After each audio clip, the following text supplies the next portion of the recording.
On March 15, 2014, rescue worker Caleb Morrison stood frozen in the remote Cascade Mountains of Washington state, staring at what would become one of the most disturbing discoveries in American mountaineering history. The torn yellow fabric flapping in the mountain wind wasn't just any tent.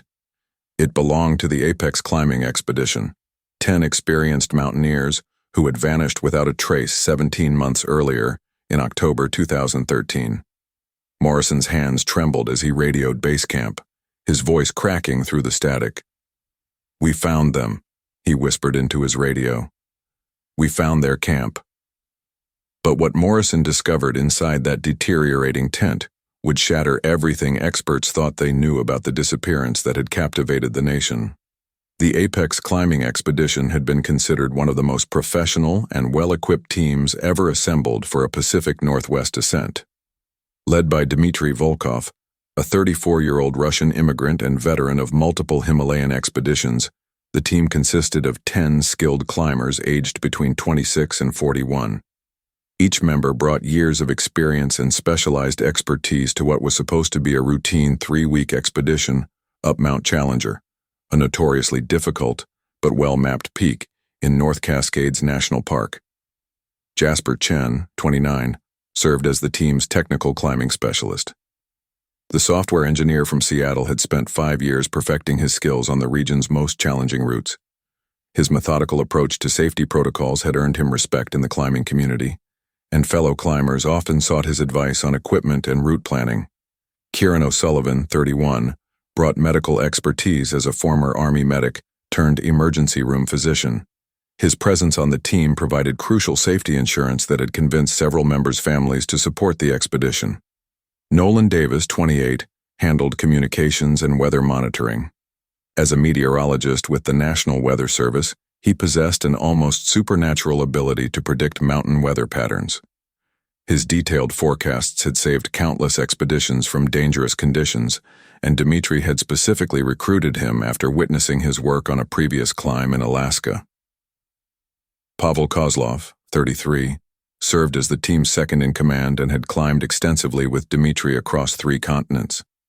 Their partnership was legendary in climbing circles, built on absolute trust and seamless coordination.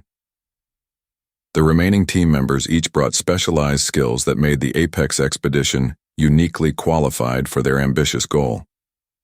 Rowan Mitchell, 35, managed logistics and supply chains with military precision. His background as a Marine quartermaster ensured the team carried exactly what they needed without excess weight. Silas Thompson, 26, was their rope specialist and technical rescue expert, capable of rigging complex anchoring systems in the most challenging terrain. Tobias Reeves, 30, handled photography and documentation, his stunning mountain photography having been featured in National Geographic and Outside magazine. Xavier Blackwood, 41, brought decades of wilderness survival experience as a former park ranger and mountain rescue volunteer. His knowledge of the Cascade ecosystem was encyclopedic, and he had personally rescued dozens of stranded climbers over his career. Finally, Marcus Webb, 38, served as their base camp coordinator and safety officer, his conservative approach to risk management perfectly complementing Dmitry's ambitious leadership style. The expedition had begun on October 12, 2013, under perfect conditions. Weather forecasts showed a stable high-pressure system that would provide clear skies for at least 10 days. The team established base camp at 7,200 feet with methodical precision, their brightly colored dome tents creating a small village against the stark granite landscape. Their communication schedule called for twice-daily radio checks with park rangers, and their planned route included multiple bailout points where they could retreat if conditions deteriorated. For the first 3 days, everything proceeded exactly according to plan. The team made steady progress up the mountain's technical south face, establishing intermediate camps and caching supplies for their summit push. Their radio communications were punctual and professional, with Nolan providing detailed weather updates and Dmitry reporting their precise coordinates and climbing progress. Park rangers noted the expedition's exceptional organization and adherence to safety protocols. On October 15th, the team successfully reached their advanced base camp at 9,800 feet, positioning themselves for the final summit assault. Dimitri's voice crackled over the radio with obvious excitement as he described perfect climbing conditions and high team morale. "Weather's holding beautifully," he reported to park headquarters. "Summit attempt scheduled for tomorrow morning. All team members strong and ready." It was the last communication anyone would ever receive from the apex climbing expedition. When the team failed to check in on October 16th, park rangers initially attributed the silence to equipment malfunction or temporary communication dead zones common in the remote terrain. But as hours stretched into days without contact, concern escalated into full-scale emergency response. The first search helicopters launched on October 18th, followed by ground teams equipped with the most advanced location technology available. The search operation that followed became the largest mountain rescue effort in Washington state history. Over 200 personnel from multiple agencies descended on North Cascades National Park, including elite mountain rescue teams from across the Pacific Northwest, Coast Guard helicopters, and specialized high-altitude search units. The operation consumed resources from 7 different counties and cost taxpayers over $2.3 million. But finding 10 experienced climbers who had seemingly vanished into thin air proved impossible. Search Coordinator Lieutenant Colonel Bradley Hutchins, a veteran of dozens of mountain rescues, established incident command at the Marble Mount Ranger Station. His weathered face betrayed growing frustration, as day after day of intensive searching yielded absolutely nothing. "I've been doing this for 23 years, he told reporters on the 5th day. "I've found climbers buried under avalanches, swept away by rockfall, lost in whiteout conditions. But I've never seen anything like this. It's as if they simply disappeared." Helicopter pilots flew grid patterns over every accessible square mile of terrain, their thermal imaging cameras scanning for any trace of human presence. Ground teams rappelled into remote couloirs and traversed knife-edge ridges that had never seen human passage. Search dogs trained to detect human scent even days old found nothing. The mountain's silence was absolute and deeply unsettling. Weather records showed no significant storms or avalanche activity during the expedition's timeline. The stable high-pressure system that Nolan had predicted held firm for nearly 2 weeks after their disappearance, providing perfect search conditions.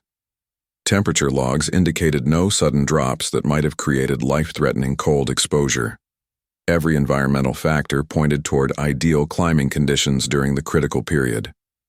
As the search entered its 2nd week, theories began emerging. Some experts suggested the team might have attempted an unplanned route change, possibly lured by perfect conditions to tackle a more challenging ascent. Dimitri's reputation for pushing boundaries was well known in climbing circles, though his safety record remained impeccable. Others proposed equipment failure or a catastrophic accident that had somehow concealed all evidence of the team's fate.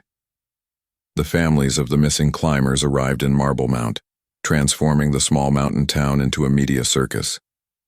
Television crews from major networks set up satellite trucks along the main street, broadcasting hourly updates to a nation captivated by the mystery. Elena Volkov, Dimitri's wife of 8 years, became the unofficial spokesperson for the families.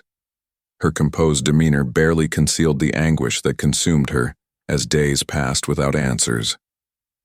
"My husband is the most careful climber I know," she told CNN in an interview that aired repeatedly.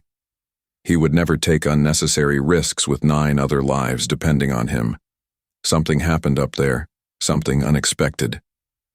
Her words carried weight because Elena was herself an accomplished mountaineer who had climbed with Dimitri on multiple international expeditions. Dr. Sarah Chen, Jasper's older sister and a psychology professor at the University of Washington, provided a different perspective.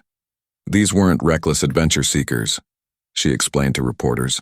"My brother analyzed every piece of equipment, every weather pattern, every possible variable before making decisions.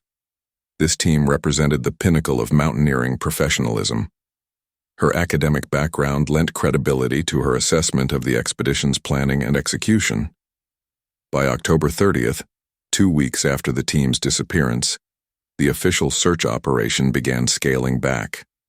The decision sparked outrage from family members and climbing organizations who argued that more time was needed.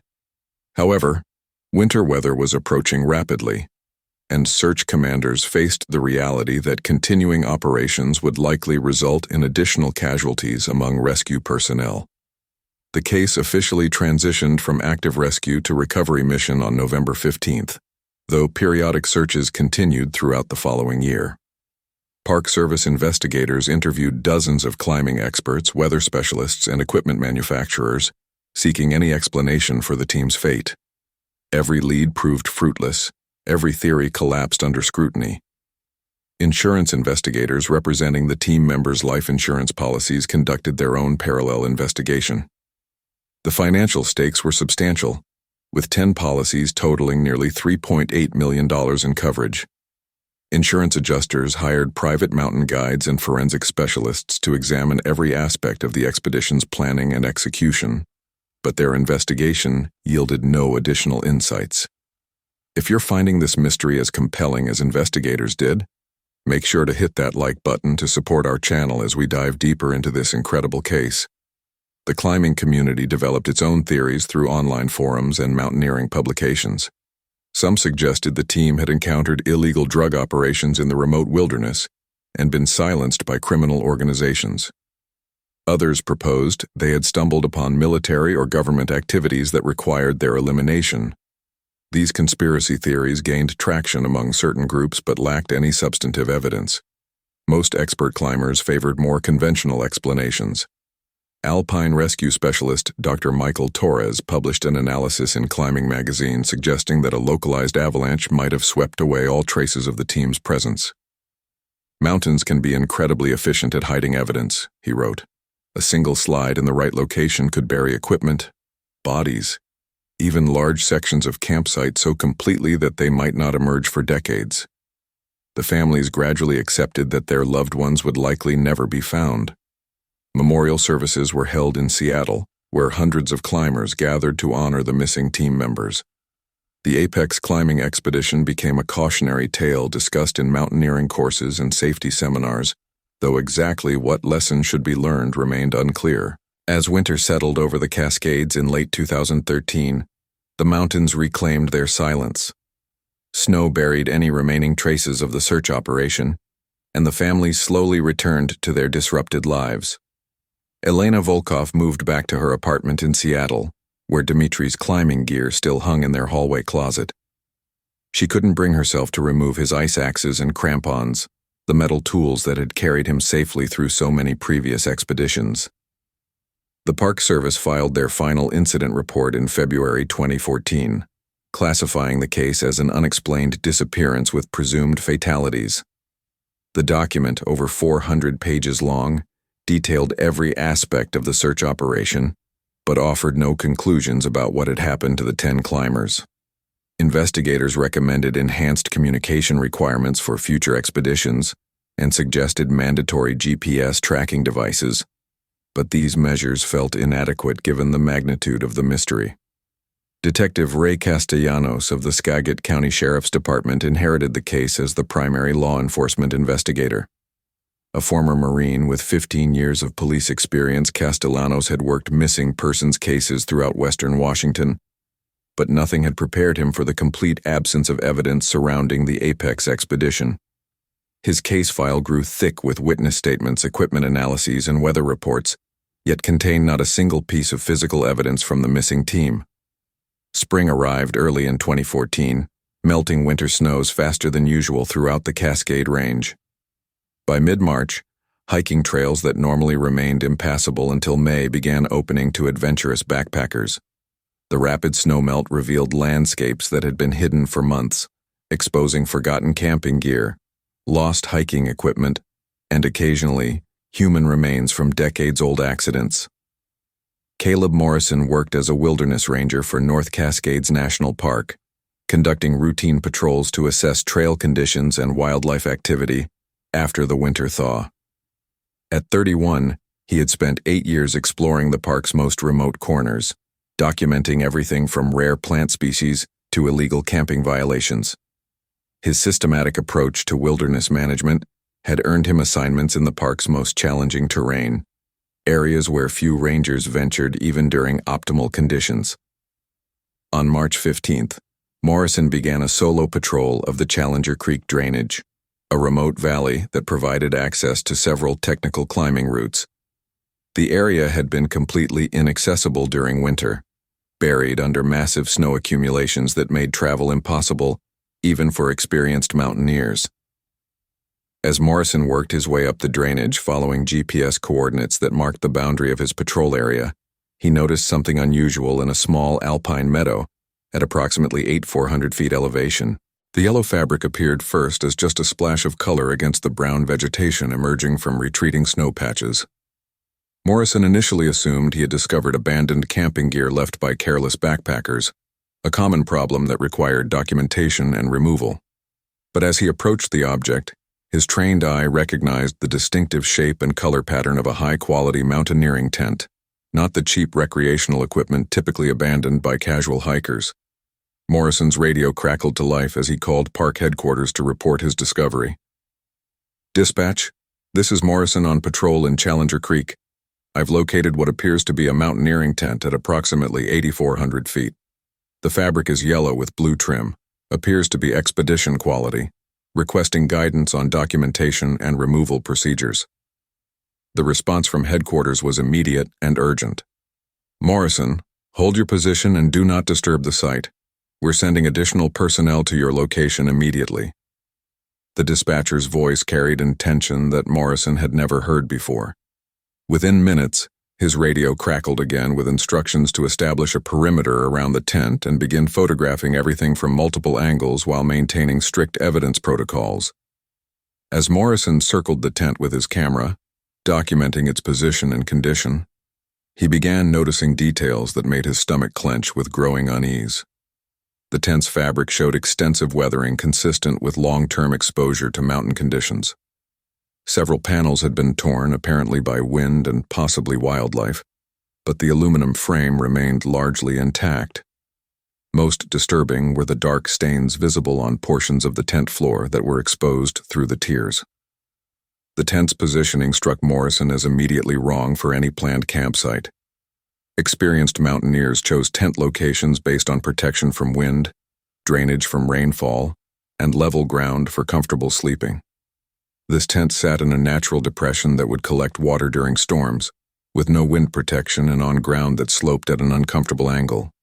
No competent climber would voluntarily establish camp in such an unsuitable location. Morrison's photographs revealed additional concerning details as he documented the scene. Personal equipment lay scattered around the tent in patterns that suggested hasty abandonment rather than organized departure. A sleeping bag emerged partially from one of the tent's torn openings, its bright red fabric stark against the neutral mountain landscape. Cooking gear lay strewn across an area roughly 20 feet from the tent, items that would normally be carefully packed and secured by professional climbers. The most unsettling discovery came when Morrison noticed what appeared to be a journal or logbook, trapped beneath a corner of the tent, where the fabric had torn free from its frame.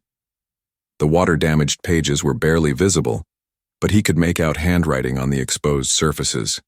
His training explicitly forbade disturbing potential evidence, but the temptation to examine the journal's contents was overwhelming. Hit that subscribe button now, because what investigators found inside that tent will completely change how you think about mountain climbing safety forever. As Morrison waited for backup to arrive, he continued photographing and documenting everything visible without disturbing the site. His GPS unit confirmed their location was approximately 1.2 miles from the Apex Expedition's planned route, in terrain that their itinerary had never mentioned. The discovery raised immediate questions about why the team's equipment would be found so far from their intended climbing path. Within 2 hours, Morrison's remote location had transformed into a major crime scene investigation. Detective Castellanos arrived via helicopter, along with a team of forensic specialists from the Washington State Patrol Crime Laboratory. Dr. Amanda Sterling, the state's leading forensic anthropologist, brought specialized equipment for processing mountain environments where standard investigation techniques often proved inadequate. The team established a command post 50 yards from the tent, far enough to avoid contaminating evidence, but close enough to maintain constant observation of the site. Castellanos approached the tent with the methodical precision that had made him one of Washington's most successful missing persons investigators. His first observation confirmed Morrison's assessment that the tent's location made no logical sense for experienced mountaineers. "Professional climbers don't make camping mistakes like this," he told Dr. Sterling as they conducted their initial examination. "This site violates every basic principle of mountain safety. They were either forced here, or something went seriously wrong with their decision-making process." The tent's exterior revealed damage patterns that forensic analysis would later confirm as consistent with approximately 17 months of exposure to mountain weather conditions. However, several aspects of the deterioration puzzled investigators. Certain sections showed damage that appeared inconsistent with natural weathering, including what looked like deliberate cuts in the fabric rather than tears caused by wind or wildlife. Dr. Sterling photographed these anomalies extensively, noting their potential significance in determining what had happened to the tent's occupants. When investigators finally opened the tent's main entrance, the scene inside defied all expectations. Personal belongings were scattered in chaotic patterns that suggested either extreme haste or some form of struggle. Sleeping bags lay twisted and partially unzipped, their positions indicating the occupants had exited rapidly, rather than following normal procedures for breaking camp. Clothing items were strewn across the tent floor, including expensive mountaineering jackets and insulated pants that no rational climber would abandon voluntarily. The discovery that sent shockwaves through the investigation team was a handheld GPS device found buried beneath a pile of camping gear near the tent's rear wall. Detective Castellanos carefully extracted the device and activated it, hoping the unit's memory might contain crucial navigation data from the expedition's final days. The GPS unit powered on immediately, its battery indicator showing 15% charge remaining after 17 months in the wilderness, a testament to the device's robust construction. The GPS unit's memory contained a treasure trove of waypoints and route information that completely contradicted the expedition's filed climbing plan. Instead of following their intended path up Mount Challenger's technical south face, the data showed the team had deviated significantly from their planned route beginning on October 14th, just one day before their final radio communication. The waypoints revealed a trek into previously unexplored terrain that no legitimate climbing objective could justify. Most disturbing was the GPS track from October 15th, the day of the team's last radio contact with park headquarters. The data showed the team had traveled nearly 4 miles off their planned route, moving through terrain that their topographic maps indicated was impassable for heavily loaded climbers. The final GPS coordinates placed the team at an elevation of 8,100 feet in a location that didn't correspond to any known climbing routes or established campsites.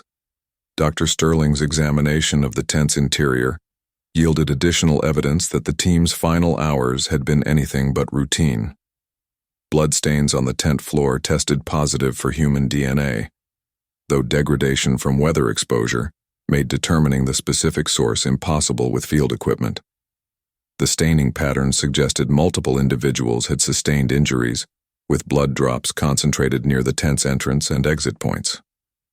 The water-damaged journal that Morrison had initially spotted proved to be the expedition's official logbook, maintained by team leader Dmitry Volkov, according to standard mountaineering practice. The final legible entries, dated October 14th and 15th, revealed a dramatic shift in the team's circumstances that explained their deviation from the planned route. Volkov's normally precise handwriting became increasingly erratic as the entries progressed, suggesting extreme stress or physical impairment. The October 14th entry, partially legible despite water damage, contained fragmentary references to unexpected contact and situation requires immediate relocation. Volkov's final entry, dated October 15th, was even more cryptic, mentioning cannot return to original route and maintaining radio silence essential for safety. The incomplete nature of these entries frustrated investigators, but the implications were clear that something had fundamentally altered the expedition's plans during their final days. Forensic analysis of the tent's contents revealed that the team had abandoned the site carrying minimal survival equipment. Essential items like sleeping bags, cooking stoves, and emergency shelters remained scattered throughout the tent, indicating the climbers had departed with only the gear they could carry immediately. This pattern was consistent with an emergency evacuation rather than a planned relocation to a different campsite. Computer analysis of the GPS data revealed additional anomalies that deepened the mystery surrounding the team's final movements. The device's track log showed several instances where the team had doubled back on their route, sometimes retracing their steps for miles before changing direction again. These erratic movement patterns were inconsistent with purposeful navigation toward any climbing objective and suggested either confusion about their location or attempts to evade something or someone. The discovery that would ultimately crack the case wide open came when investigators examined the tent's guy lines and stake points. Dr. Sterling noticed that several of the tent's anchor points had been cut rather than untied, indicating hasty departure under stressful circumstances. More significantly, she found fabric fibers caught on nearby rocks that didn't match any of the team's known equipment, suggesting the presence of other individuals at the campsite. Before we reveal what those foreign fabric fibers led investigators to discover, make sure you've liked this video to help us continue bringing you these incredible true stories that most people never hear about. The fabric analysis would ultimately point investigators toward a discovery that no one had anticipated, hidden in terrain so remote that it had escaped detection during the massive search operation 17 months earlier. The case was about to transform from a mysterious disappearance into something far more sinister and complex. The fabric fibers found at the abandoned campsite underwent immediate analysis at the Washington State Patrol Crime Laboratory in Seattle. Dr. Jennifer Walsh, the lab's senior textile analyst, had processed evidence from hundreds of criminal cases, but the unusual characteristics of these particular fibers immediately caught her attention. Under microscopic examination, the material showed properties consistent with military-grade camouflage fabric, specifically the digital pattern used by certain specialized units, rather than standard recreational outdoor gear. The discovery of military fabric at a remote climbing site raised immediate red flags for Detective Castellanos, who had encountered similar materials during his Marine Corps service. He contacted Colonel James Mitchell at Joint Base Lewis McChord to inquire about any military training exercises that might have occurred in the North Cascades during October 2013. The colonel's response was swift and unambiguous. No authorized military activities had taken place in North Cascades National Park during the relevant time frame. Dr. Walsh's continued analysis revealed additional disturbing details about the fabric composition. The material contained flame-retardant chemicals and infrared signature reduction treatments typically reserved for special operations equipment. These specifications far exceeded anything available to civilian climbers and suggested the presence of individuals with access to highly specialized military gear. The fiber's placement on rocks near the tent's entrance indicated close contact with the climbing team's equipment during their final hours at the site. Armed with this new evidence, Castellanos expanded his investigation beyond the climbing community to include interviews with military personnel, federal agencies, and private security contractors operating in the Pacific Northwest. His inquiries triggered unexpected resistance from certain government offices, with officials citing national security concerns when asked about activities in remote wilderness areas during late 2013. The breakthrough came from an unlikely source: a former military contractor named Derek Hudson, who had been following media coverage of the case with growing unease. Hudson contacted Detective Castellanos through an intermediary, claiming he possessed information relevant to the climbing team's disappearance. His background check revealed service with multiple private security firms specializing in sensitive government contracts, including wilderness training operations for classified units. Hudson's revelation during a carefully arranged interview fundamentally altered the investigation's direction. He described a clandestine training exercise conducted by Blackstone Security Solutions, a private military contractor, in the remote areas of North Cascades National Park during October 2013. The operation, designated Mountain Shadow, involved testing new surveillance equipment and tactics in challenging wilderness terrain without proper park permits or coordination with civilian authorities.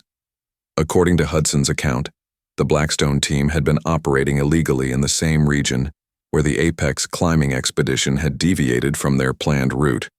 The contractors were conducting nighttime surveillance exercises using advanced thermal imaging and motion detection equipment designed to track human movement across mountainous terrain. Hudson claimed the operation was funded through classified Defense Department contracts related to border security technology development. The timing of Hudson's revelations aligned perfectly with the GPS data recovered from the climbing team's abandoned equipment. The waypoints showing the team's erratic movements and route changes corresponded precisely with the areas where Blackstone operatives had been conducting their covert exercises. Hudson suggested the climbers had inadvertently stumbled upon the classified training operation and witnessed activities that compromised operational security. Detective Castellanos immediately sought federal assistance through the FBI, but his requests encountered bureaucratic obstacles that suggested higher-level intervention. Agent Sandra Torres from the Seattle FBI field office eventually agreed to participate in the investigation, though her involvement came with strict limitations on information sharing and media contact. The federal government's reluctance to fully cooperate convinced Castellanos that Hudson's allegations contained substantial truth. The investigation took a dramatic turn when satellite imagery analysis revealed evidence supporting Hudson's claims about unauthorized military activities in the North Cascades. Dr. Michael Stevens, a former intelligence analyst working as a private consultant, examined archived satellite photos from October 2013 and identified anomalous heat signatures in remote areas where no legitimate human activity should have occurred. The thermal patterns were consistent with the presence of multiple individuals using military-grade equipment designed to minimize detection. Stevens' analysis also revealed vehicle tracks in wilderness areas where motorized access was strictly prohibited. The tracks appeared on satellite images dated October 13 through October 16, 2013, exactly coinciding with the climbing team's final days in the mountains. The vehicle patterns suggested a significant logistical operation involving multiple personnel and substantial equipment, far exceeding anything the 10-member climbing expedition would have required. Further investigation into Blackstone Security Solutions revealed a pattern of questionable activities across multiple federal contracts. The company had been founded by former special operations personnel and had secured lucrative government agreements for developing surveillance technologies and training programs. However, several contracts contained classified components that prevented detailed public scrutiny of their actual activities and methods. The most damning evidence emerged when investigators obtained cell phone records from Blackstone personnel who had been in the region during October 2013.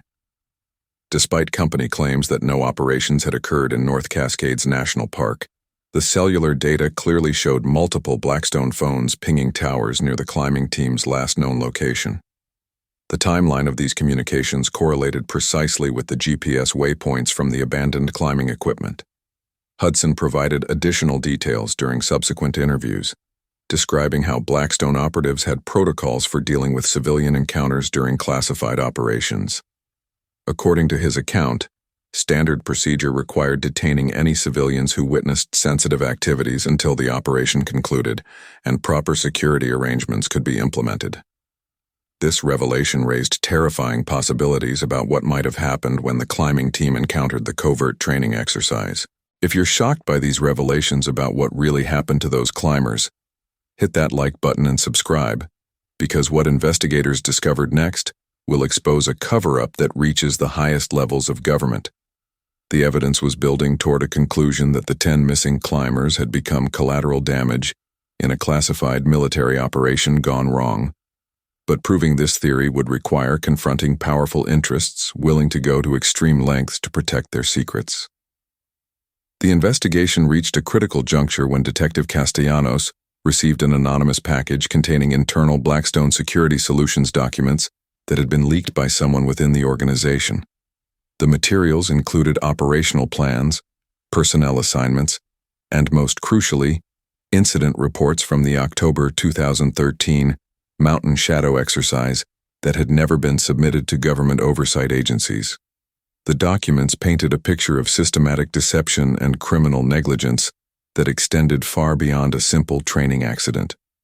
According to the leaked operational plans, Blackstone had deployed a 12-person team into North Cascades National Park without proper permits, using forged credentials and falsified environmental impact assessments.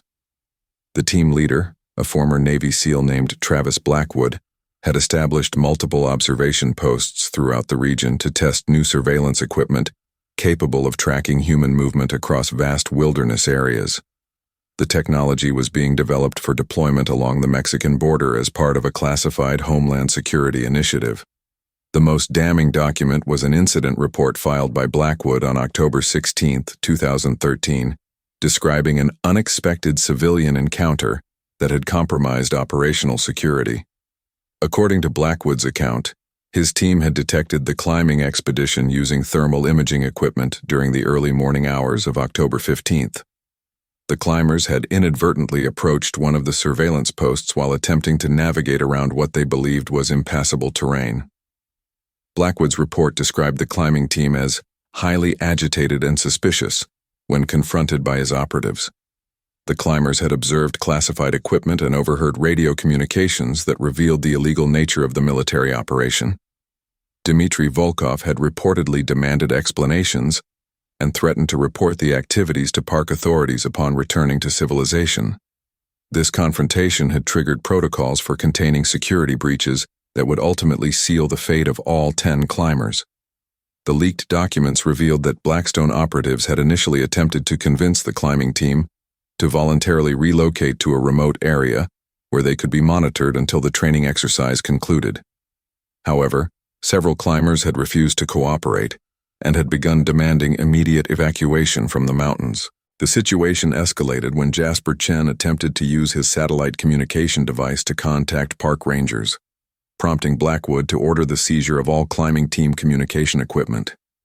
Derek Hudson provided additional context during a follow-up interview conducted under federal witness protection protocols. He explained that Blackstone had developed contingency plans for dealing with civilian witnesses who encountered classified operations in remote locations. These plans included temporary detention in isolated facilities until appropriate security clearances could be arranged or alternative solutions implemented. Hudson's description of these alternative solutions sent chills through the investigation team. The breakthrough that confirmed Hudson's most disturbing allegations came when satellite imagery analysis revealed the location of a previously unknown structure approximately 6 miles from where the climbing team's tent had been discovered.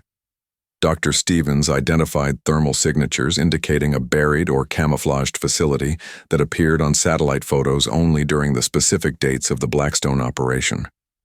The structure's heat signature suggested it had been designed to house multiple individuals for extended periods. FBI agent Torres finally secured authorization for a joint federal-state investigation of the suspected facility after presenting evidence to her superiors in Washington, D.C. The political pressure generated by media coverage of the case, combined with congressional inquiries about Defense Department contractor oversight, had made the situation too visible for continued suppression. Torres assembled a team of federal agents, forensic specialists, and mountain rescue experts for what would become the most significant law enforcement operation in North Cascades National Park history. The helicopter insertion team reached the coordinates identified through satellite analysis on April 2, 2014, finding a sophisticated underground facility partially concealed beneath natural rock formations. The structure had been excavated using specialized equipment and camouflaged with materials designed to defeat both visual and thermal detection from aircraft. Access was gained through a concealed entrance that required explosives to breach, after Blackstone personnel had apparently sealed the facility following their hasty departure. Inside the underground complex, investigators discovered a nightmare scenario that confirmed their worst suspicions about the climbing team's fate. The facility contained holding cells constructed from shipping containers that had been modified for human containment. Personal belongings from all 10 missing climbers were found throughout the structure, including identification documents, climbing equipment, and clothing items that forensic analysis confirmed through DNA testing belonged to the victims. The most horrific discovery was a makeshift burial site located in a natural cave system adjacent to the main facility.